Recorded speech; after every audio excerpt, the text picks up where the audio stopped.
Hi అండి, welcome back to సుజనాస్ kitchen. ఈరోజు ఎగ్స్తో ఎక్కువ గ్రేవీ ఉండేలా పులుసు కర్రీ చేస్తున్నాను.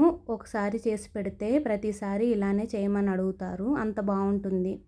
కావలసిన పదార్థాలు: ఆనియన్స్, పచ్చిమిర్చి, టమాటో, కరివేపాకు. ఎగ్స్ని ముందుగా బాయిల్ చేసి పొట్టు తీసి తీసుకున్నాను. ఇప్పుడు ఎగ్స్కి ఘాట్లు పెట్టాలండి. ఇలా చేయడం వలన ఎగ్స్కి ఉప్పు, కారం, మసాలా బాగా పడుతుంది. అలానే ఆయిల్లో వేసినప్పుడు ఎగ్స్ పేలకుండా ఉంటాయి. ఇలా అన్ని ఎగ్స్కి ఘాట్లు పెట్టుకున్న తర్వాత మసాలా కోసం కొంచెం జీడిపప్పు, అలానే వాటర్ మెలన్ సీడ్స్ వేసుకొని నానబెట్టుకోవాలి. ఇప్పుడు 1 ఇంచు దాల్చిన చెక్క, అలాగే 5-6 లవంగాలు, 3 యాలకులు, 2 అనాస పువ్వు రేకలు, కొంచెం ధనియాలు, కొంచెం జీలకర్ర, ఎండు కొబ్బరి వేసి పక్కన పెట్టుకోవాలి. స్టవ్ పైన కడాయి పెట్టి ఆయిల్ వేసుకోవాలి. ఆయిల్ వేడైన తర్వాత ఆనియన్స్ వేసి ఫ్రై చేసుకోవాలి. మీరు కనుక ఇలా చేసి పెడితే తినాల్సిన దానికంటే ఒక ముద్ద ఎక్కువే తింటారు అందరూ.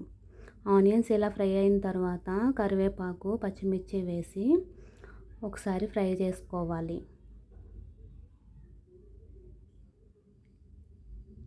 ఇప్పుడు టమాటో ముక్కలు కూడా వేసి ఒకసారి కలిపిన తర్వాత కొంచెం ఉప్పు వేస్తున్నాను. ఇలా వేయడం వలన టమాటో ముక్కలో ఉన్న వాటర్ మొత్తం పోయి టమాటో ముక్కలు తొందరగా కుక్ అవుతాయి. ఇప్పుడు ముందుగా తీసి పెట్టుకున్న మసాలా వేసి ఒకసారి కలిపి తర్వాత కొంచెం సేపు మగ్గనివ్వాలి. ఇలా ఫ్రై అయితే సరిపోతుంది. చల్లారిన తర్వాత ఈ మిశ్రమాన్ని మిక్సీ జార్లో వేసుకొని తర్వాత ముందుగా నానబెట్టిన జీడిపప్పు, అలానే వాటర్ మెలన్ సీడ్స్ కూడా వేసుకొని మెత్తని పేస్ట్లా మిక్సీ పట్టుకోవాలి. తర్వాత ఆయిల్ వేసుకోవాలి. ఆయిల్ వేడైన తర్వాత 1/2 టీ స్పూన్ పసుపు వేసి ఒకసారి కలపాలి. ఇప్పుడు ముందుగా ఉడకబెట్టిన ఎగ్స్ వేసుకుని ఫ్రై చేసుకోవాలి. ఎగ్స్ని మరీ ఎక్కువగా ఫ్రై చేయకూడదు. ఎక్కువగా ఫ్రై చేయడం వలన ఎగ్స్ గట్టిగా అయిపోతాయి. ఇలా ఫ్రై అయితే సరిపోతాయి. తీసేస్తున్నాను. ఇలా ఫ్రై చేయడం వలన తినడానికి సాఫ్ట్గా బాగుంటాయి. ఇప్పుడు తాలింపు కోసం ఆవాలు, జీలకర్ర, అలానే కరివేపాకు కూడా వేసి తర్వాత ముందుగా మిక్సీ పట్టి పెట్టుకున్న పేస్ట్ వేసుకోవాలి.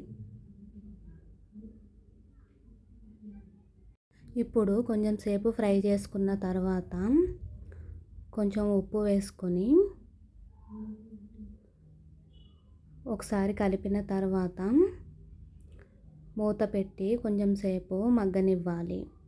ఇలా చేయడం వలన తొందరగా మగ్గుతుంది.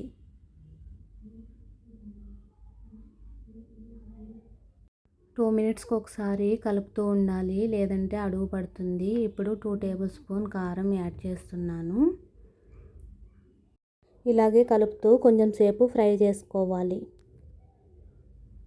కారం మొత్తం గ్రేవీలో కలిసేలా కలుపుకొని కొంచెం సేపు మూత పెట్టి మగ్గనివ్వాలి. ఇప్పుడు పెద్ద నిమ్మకాయ సైజు చింతపండు తీసుకొని నానబెట్టుకొని రసం తీసుకోవాలి. తరువాత చింతపండు రసం వేసి ఒకసారి కలిపిన తరువాత గ్రేవీకి తగినంత వాటర్ యాడ్ చేసుకోవాలి. గ్రేవీ కర్రీకి వాటర్ ఎక్కువే పడుతుంది. ఎగ్స్ కూడా యాడ్ చేసుకోవాలి. ఒకసారి కలుపుకోవాలి. ఇప్పుడు మూత పెట్టి కొంచెం సేపు ఉడకనివ్వాలి. ఇలా ఉడికిన తర్వాత కసూరి మేతి వేయాలి. కసూరి మేతి వేయడం వలన గ్రేవీ కర్రీకి ఎక్స్ట్రా టేస్ట్ యాడ్ అవుతుంది.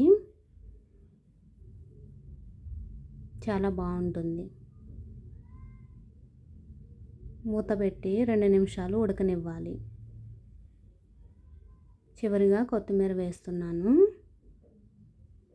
ఇంటికి ఎవరైనా రిలేటివ్స్ వచ్చినప్పుడు, ఏదైనా అకేషన్స్ అయినప్పుడు ఇలా ఈజీగా చేసి పెట్టవచ్చు. రైస్, రోటీ, చపాతీ, బగారా రైస్ ఎందులోకైనా సూపర్ టేస్టీగా ఉంటుంది. నా వీడియో కనుక మీకు నచ్చినట్లయితే లైక్ చేయండి, షేర్ చేయండి, సబ్స్క్రైబ్ చేయండి. Thanks for watching.